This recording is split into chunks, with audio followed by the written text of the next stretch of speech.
Damien, this idea for this film goes way back to college, but before we talk about its story, I want to talk about the math of the musical. What does a musical allow you to do narratively that a live action film can't or doesn't? Well, I think the thing that first of all, thank you everyone for coming out. It's really an honor.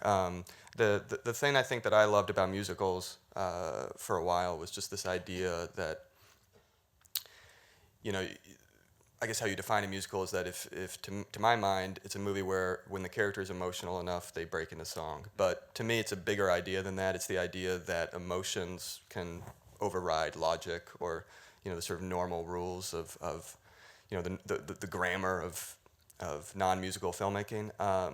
And so it gives you this kind of freedom as a filmmaker, as a storyteller, to really let emotion be the guiding principle, which means that you can really play with the canvas, you can play with the form, and I think that was the thing that really excited me, you know, especially at a young age, watching Fred and Ginger movies, that I think when I'd been a little kid, I'd sort of enjoyed, but seemed maybe a little bit removed from me. But when I started actually making films and watching them again, they seemed like these wild, crazy, audacious, borderline experimental movies, but obviously in very mainstream packaging and in a very populist genre, at least populist at the time. So when you and Justin, who went to school together, start talking about this, are you both trying to kind of pay tribute to the genre and also modernize it and make sure that the characters in this story live in a city, they don't live on a soundstage, even if you're going to shoot in CinemaScope, and pay tribute to the colors and look of the classic musical, it's going to be grounded in stories about people as opposed to musical characters? Justin, you're nodding, yes. Yeah, Damien was telling a modern day story. There was nothing, I mean, it's hopefully a timeless story, but nothing that is, old fashioned inherently about it. It's, and I was trying to, do a similar thing with the music, which is make music that is, definitely inspired by our favorite things, our favorite movies, our favorite musicals, but that doesn't feel like it's actually belonging to an older movie.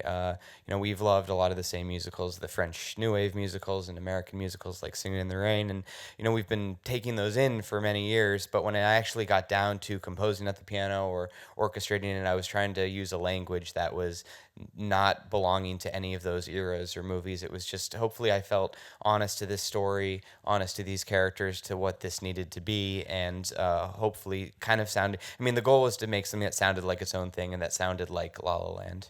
Tom, I want to ask about the opening sequence where the 105, 110 interchange is closed down. The idea of that shot, of that sequence, is that it's not going to have a visible edit.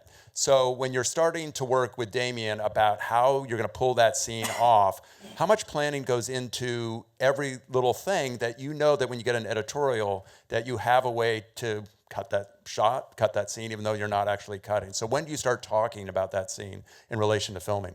I think we started talking just ahead of filming. We had a lot of conversations about what Damien was going to do with everyone. And in terms of the opening, a lot of things happen in the editing room that you don't expect. So in the case of the opening number, the traffic scene, it was really configured differently when, as originally envisioned. The movie was supposed to start with a long main title sequence, which was kind of an overture. Mm-hmm. And then it was going to go into this traffic jam, and it was going to focus in on Sebastian in his car. Then it was going to focus in on Mia reading her lines, and then it was going to pan over to the other cars, and the musical number was going to start. And then it was going to, at the end of the musical number, it was going to go back to honking, and that's when Mia and Sebastian are honking at each other and flipping each other off, and then we were going to go to the movie. Well, when we started putting the early cuts of the movie together,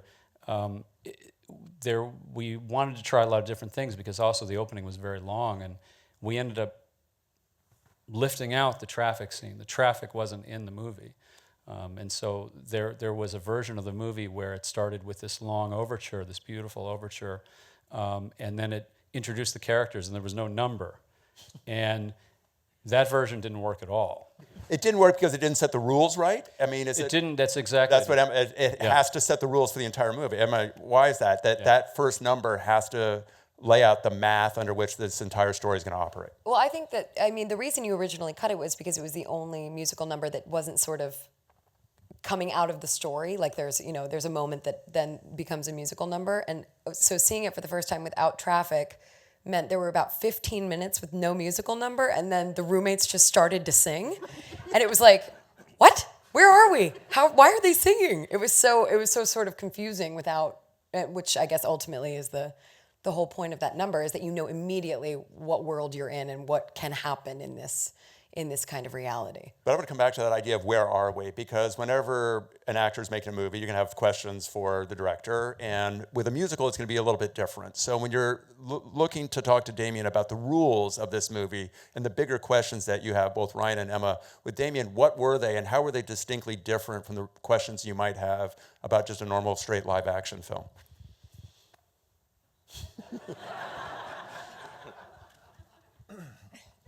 I'll take this.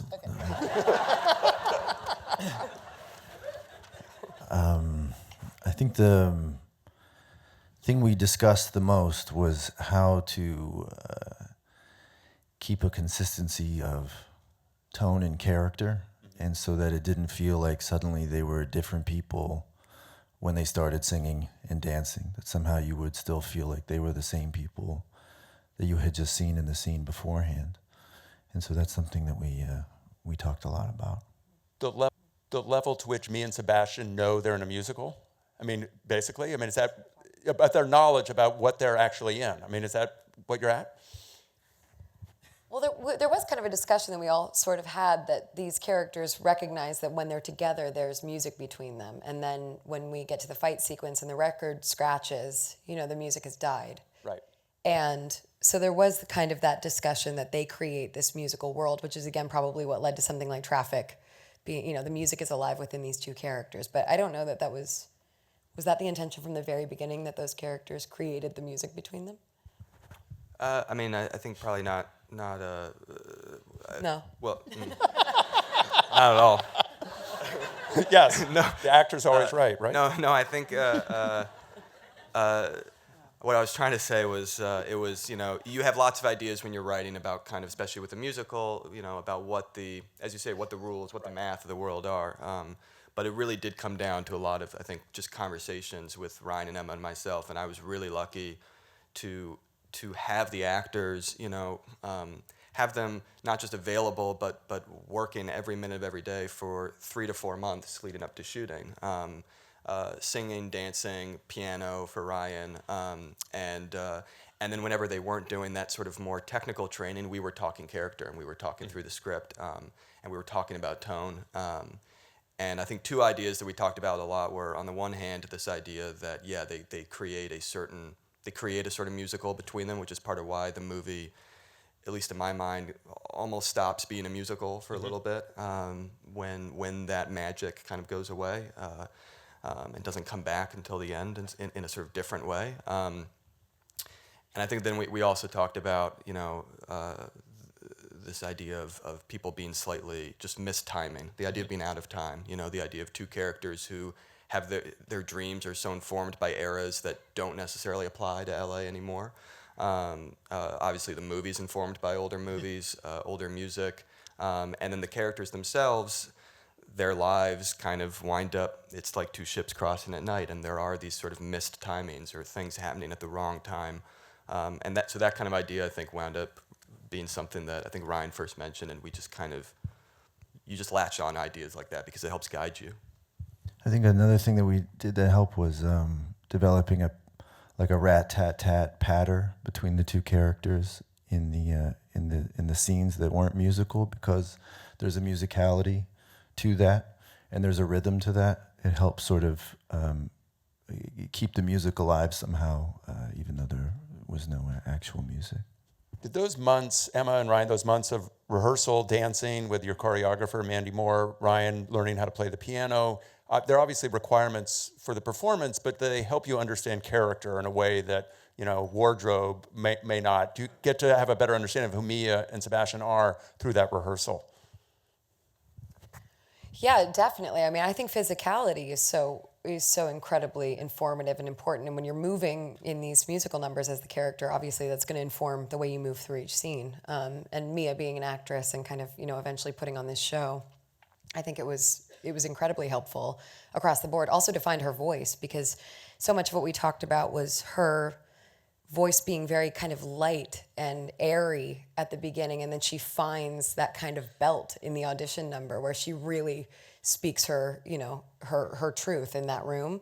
And I think that sort of process of, you know, developing how she would sing throughout the film and what it would develop to was very informative. Justin, I'm going to ask you about the songwriting process. In what order did you and Damien discuss theme, melody, song, lyric, placement? Because all of those things are very fluid. How did they probably change from song to song, but what were the initial conversations, say, for any one piece of music? Yeah, we started talking right away. I started composing right away as soon as Damien was working on the treatment for the script.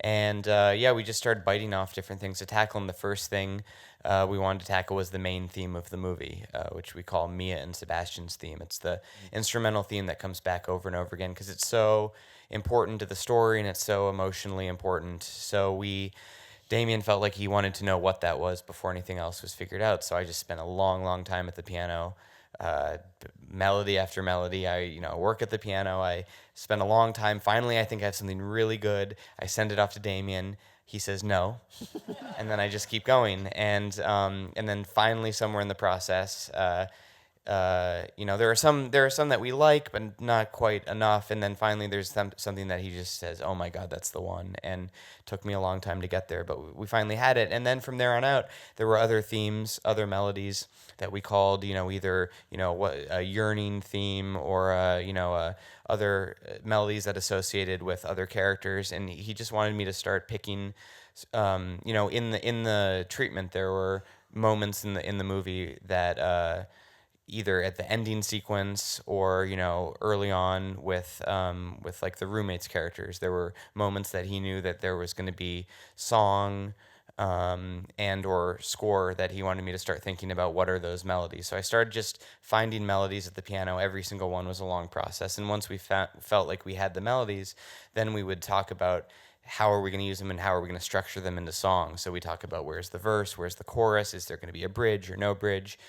Lots of back and forth with more piano demos. We'd structure them and then hand them off to our amazing lyricists, Benj Pasek and Justin Paul, who would write all the words over the melodies. And that was just a process that never ceased to amaze me because these were, at that point, locked song melodies. And so there are constraints. There are so many syllables, and they're doing so much with story and character and emotion. And they're working off of what I was working off of, which is the Damien story and those moments in the story. And by that point, the script was more developed, so we knew what the songs had to accomplish. But they would write the lyrics, and then the songs would come to life in a whole new way. Ryan, Emma, Tom, Justin, Damien, thank you for making this movie and sharing it with us. And thank you guys so much. for showing up. Thank you.